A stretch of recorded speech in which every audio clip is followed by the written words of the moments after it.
5 kilo நான் 5 kilo சாப்பிடுவேன் இப்போ. நல்லி அப்படியே ஆஃபீஸ் போனால் நானே போய் நிற்பேன். என்னப்பா தலைவர் அந்த படம் போய் முதல்ல உட்காடுறேன் அப்படின்னு. எங்கே நல்லி நல்லி உங்களுக்கு பிடிக்கலன்னு சொல்லி வச்சுக்கோங்க. எப்போ சொன்னீங்க? நீ வரணுன்னு அங்கே போய் பார்த்தா குண்டானில் இருக்கும் நல்லி. ஆமாங்க 5 கிலோ நான் 5 கிலோ சாப்பிடுவேன் இப்போ.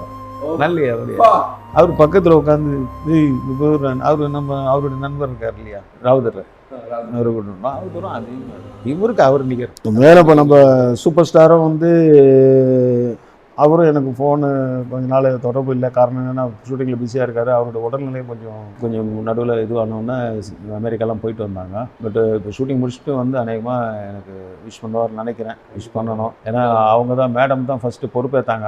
நான் தான் பண்ணித்தரேன் பொண்ணம்பளும் ஹாஸ்பிட்டல் ஃபீஸ் எல்லாம் ஃபுல்லாக நானே பண்ணுறேன், ஹாஸ்பிட்டல் செலவெல்லாம் நானே பார்த்துக்கிறேன்னு சொன்னாங்க. விஜயகாந்த் சாருக்கு அதான் எனக்கு ரொம்ப பிடிக்கும். அவரே சொல்லுவார், உங்களோட மனுஷன் இங்கோட அங்கது குதிக்கிறது காலு ஒடிச்சிட போறடாடே அப்படின்னு.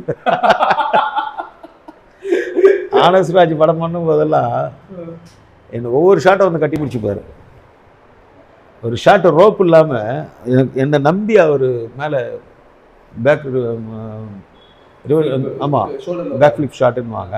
அந்த பேக் ஃபிளிப் ஷாட் வந்து வித்தவுட் ரோப்பில் என்னை நம்பி நான் பிடிச்சி தூக்கும்போது கரெக்டாக ரொட்டேட் பண்ணி வந்து நின்னார் ஆனஸ்ராஜ். நீங்கள் அந்த ஷாட்டை பார்த்தாலே தெரியும்.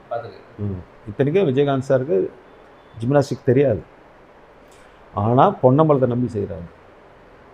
என்ன செய்வாங்களா அதுதான் நம்பிக்கை. இன்றைக்கி அதுதான் நான் யோசிக்கிறேன். விஜயகாந்த் சார் வந்து இன்றைக்கி அவர் மட்டும் உடம்பு சரியில்லாமல் இருந்தார்னா நான் இவ்வளோ கஷ்டப்படுறதுக்கு வாய்ப்பே கிடையாது.